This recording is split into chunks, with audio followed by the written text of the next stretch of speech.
ভালোবাসার সন্দেহ আরেকটি ভুল সিদ্ধান্ত। বরবাদ সিনেমার লাস্ট দৃশ্যে এমনই গল্প বলেছে যা দেখে চোখে জল এসেছে হাজারো দর্শকদের। শাকিব খানের চরিত্র একদিকে ভালোবাসতো, আর একদিকে ভেতরে পড়ছিল সন্দেহ আর অহংকার। আর সেই ভুল বুঝতে বুঝতে সময় পেরিয়ে গেছে। দৃশ্যের শুরুতেই শাকিব খানের চোখে দেখা যায় এক ভয়ঙ্কর সিদ্ধান্তের ছাপ। শাকিব খান ভাবছেন, যে আমাকে ভালোবাসে না তাকে বাঁচিয়ে রেখে লাভ কি। শাকিব খান তিনি তার প্রেমিকাকে বন্দুক তাক করে আর ধীরে ধীরে এগিয়ে আসেন সামনে। প্রেমিকার চোখে শুধু বিস্ময়, ভয় নয়।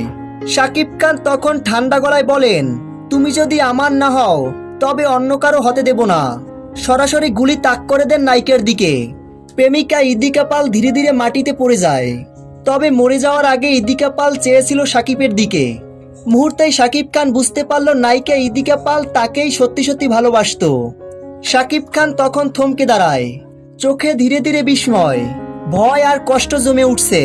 শাকিব খান বুঝে গেছে সে যা করলো সেটা একটা মস্ত বড় ভুল ছিল।